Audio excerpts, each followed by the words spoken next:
Hello, this is Delia, and I'm reading Friendship Stories. We are reading The 101 Dalmatians, and it's The 101 Dalmatians Friends to the Rescue.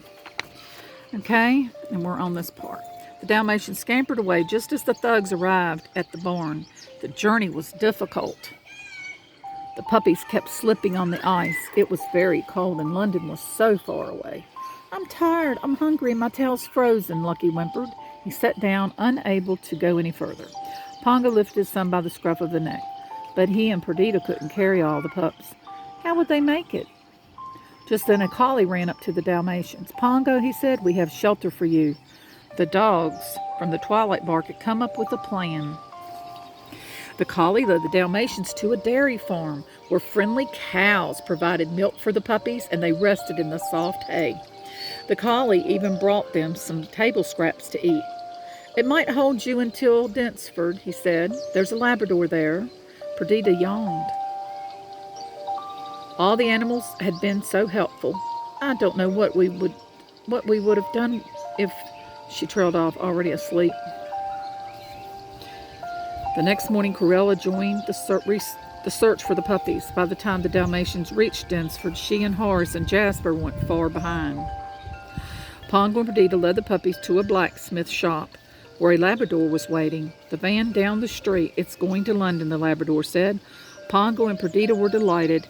That meant they would be able to ride the rest of the way home. Just then, Cruella's car screeched to the stop next to the van.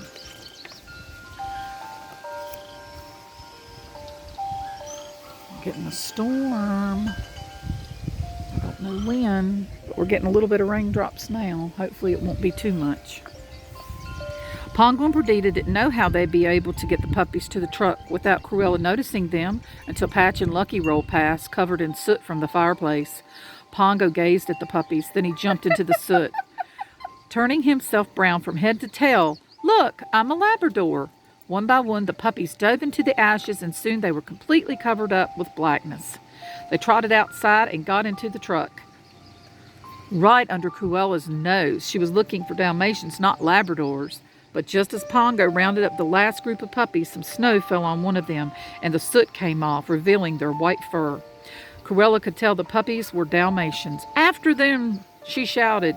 The thugs leaped forward, but the Labradors raced up, growling. The men stopped in their tracks, leaving Pongo enough time to grab the last puppy before the truck left for London. Cruella raced after the moving van, trying to run it off the road. Horace and Jasper sped toward it too, but the driver turned just in time. Crash! Cruella's car collided with the thugs' truck. They careened out of control, rolling over the side of the hill. "You idiots! You fools!" Cruella screamed as the Dalmatians' truck drove on to London.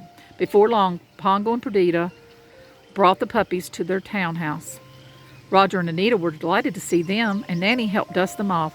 All 101 Dalmatians were safe at home with their pets, and it was thanks to the friends they'd met along the way. Aww. Hope you all enjoyed this cute little story. Did you like it, Scarlett? We're going to get a storm, so we have to hurry up. I read fast, didn't I? Hope you all enjoyed it. There will be more coming soon. Have a wonderful day.